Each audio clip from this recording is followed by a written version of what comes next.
దేవతలు, దేవుళ్ళందరికీ పక్షులు, జంతువులు ఇలా రకరకాల సొంత వాహనాలు ఉంటాయి. అదేవిధంగా శివుడి ఉగ్ర రూపమైన కాలభైరవుని వాహనం నల్ల కుక్క. అయితే కాలభైరవుడు నల్ల కుక్కను తన వాహనంగా ఎందుకు ఎంచుకున్నాడు, నల్ల కుక్కను కాలభైరవ స్వరూపంగా ఎందుకు భావిస్తారో తెలుసుకుందాం. సృష్టి లయకారుడు శివుని ఉగ్ర రూపాన్ని కాలభైరవుడు అంటారు. శివుని వాహనం నందీశ్వరుడు. మరి శివుడి అవతారమైన కాలభైరవుడి వాహనం నల్ల కుక్క. వాస్తవానికి దేవతలు, దేవుళ్ళందరికీ ఖచ్చితంగా ఏదో ఒక వాహనం ఉంది.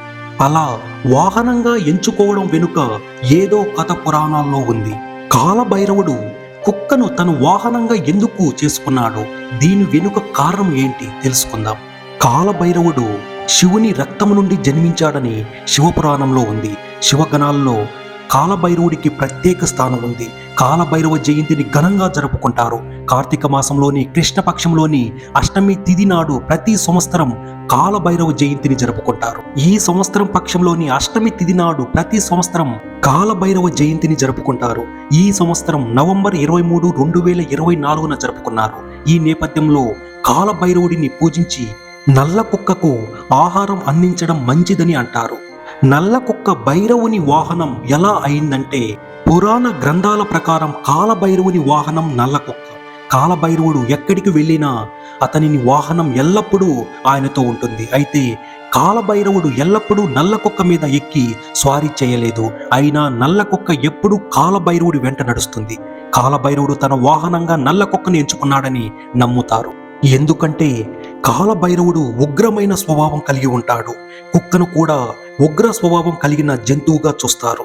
కుక్క ఎప్పుడూ భయపడదు. రాత్రి చీకటి సమయంలో కూడా ధైర్యంగా సంచరిస్తుంది. అయితే తనపై ఎవరైనా దాడి చేస్తే వెంటనే మరింత ఉగ్ర రూపం దాలుస్తుందని. అలాగే కుక్క తెలివితేటలు కలిగిన జంతువు. అత్యంత నమ్మకమైన, విశ్వాసం రక్షిత జంతువుగా పరిగణించబడుతుంది. అంతేకాదు కుక్కలు దుష్ట ఆత్మలు, ప్రతికూల శక్తుల నుంచి రక్షించగల సామర్థ్యాన్ని కలిగి ఉన్నాయని కూడా నమ్ముతారు. కుక్క సూక్ష్మ ప్రపంచంలోని ఆత్మలను చూడగలదు.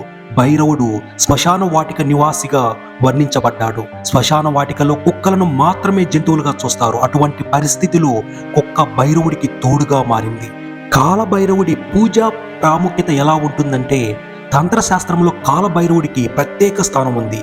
కాలభైరవుని వాహనంగా నల్ల కుక్కను భావించి పూజించడం ద్వారా దుష్ట శక్తుల నుంచి విముక్తి లభిస్తుందని నమ్ముతారు. అంతేకాదు కాలాష్టమి రోజున నల్ల కుక్కకు రొట్టెలు తినిపించడం ద్వారా కాలభైరవుడు ప్రసన్నమవుతాడని, ఆకస్మిక మరణ భయం నుంచి బయటపడతాడని నమ్మకం.